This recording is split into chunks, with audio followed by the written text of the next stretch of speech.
My name is Christopher. I am 23 years old, living in Ajax. I am a program activity leader, and I am a twixter. Hi, I'm Rebecca. I'm a 61-year-old retiree living in Ajax, and I have 2 boys, and one is a twixter. My name is Joe McLean. I'm 57 years old. I live in a little town called Warkworth, east of Toronto. I have a family with a wife, a son, and a grandson. I am the parent of a twixter, and yeah. Hi, I'm Julia Delbell. I'm 25 years old. I live in Ajax, and I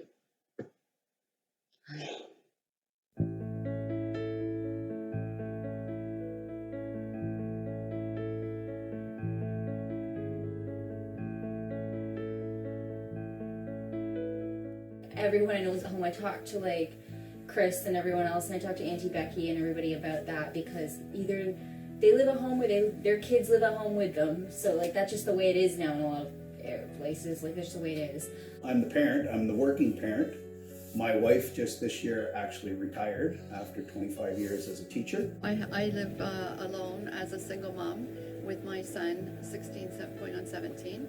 Our son, he lives with us, and we have 50% custody of his son. I am the youngest of 3 within our family, and so considering how they have kind of already grown and kind of figured out their own lodging situations, my parents felt that that it would just be better and kind of easier on me to kind of focus on my academics and career building, as opposed to having to throw in the complication of looking at housing and rent.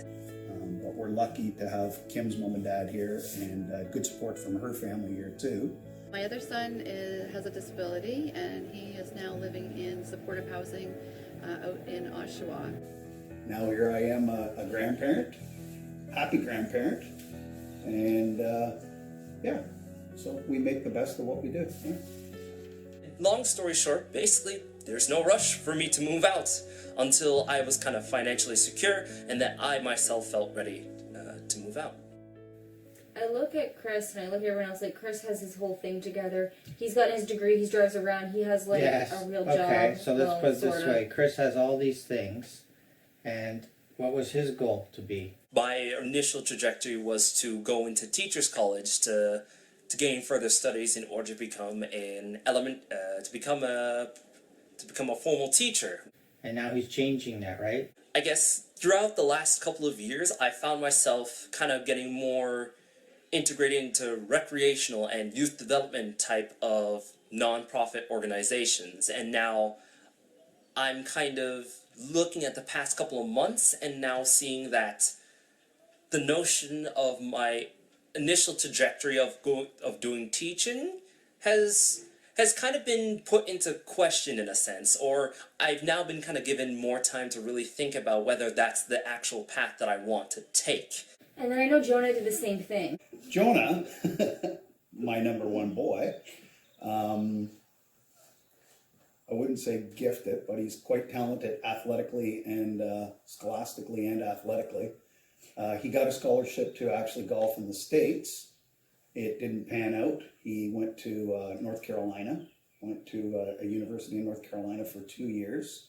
Didn't like it down there, and came back, and he did a total career 360, I would say, and discovered he had hidden musical talents. And now he's pursuing music, and has only got 2 years of school. So everybody changes. My first son, who came home when he was 15 months old, ended up being diagnosed with autism and an intellectual disability.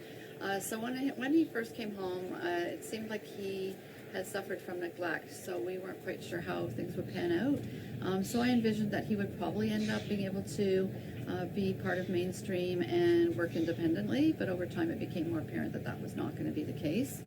You can't compare yourself to other people. Travis came home, well, I met him when he was 5 months old. He came home at 6 months. He had lots of issues in terms of sleeping, eating, and whatnot, but over time he seemed to become more developmentally in line with milestones and whatnot. And it seems that despite some issues with anxiety and ADD, he will more than likely be able to work in the mainstream and be independent. But I also feel like, I don't know, like I'm worried that when we move, that it's going to feel like really like I'm a burden on you and Mom, because we're all going to be squeezed into this one. We're not all living in one room, Julia. No, I know. Do I ever consider myself a burden to my parents? I honestly never see my children as a burden. I'm glad that he's actually with us, and I'm glad that my grandson's able to spend the time that he does with us too. In a way, you could say that the more people present inside a house, the more of a burden it is in order to account for, how much the bill is going to come up to. I took on and signed paperwork and went through court. I really wanted children, couldn't have them through birth, so adopted. I know my wife is, it's given her a whole new meaning of what she does now. So when I signed that paper, I foresaw that I would be supporting them as long as they needed it, and I never really looked at it as a burden.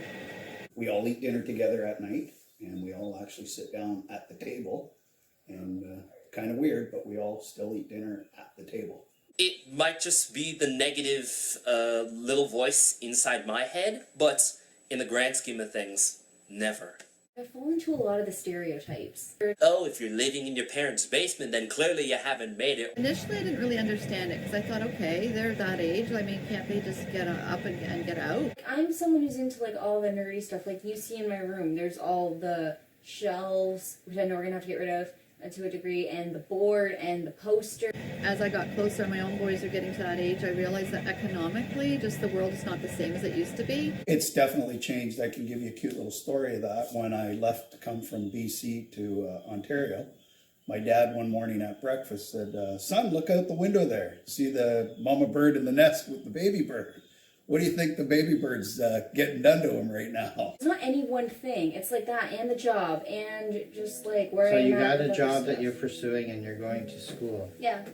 So what's wrong with that? I don't, even school, sometimes like I'm happy I'm in school. I'm really proud of myself where I am in school right now. I'm doing a good job. It just feels like I should have done this like 5 years ago. The minimum wage, I don't think it barely covers what you would need for room and board. So I think it's just a different world than it was when I was younger. For me as well, I'm part of a racialized group.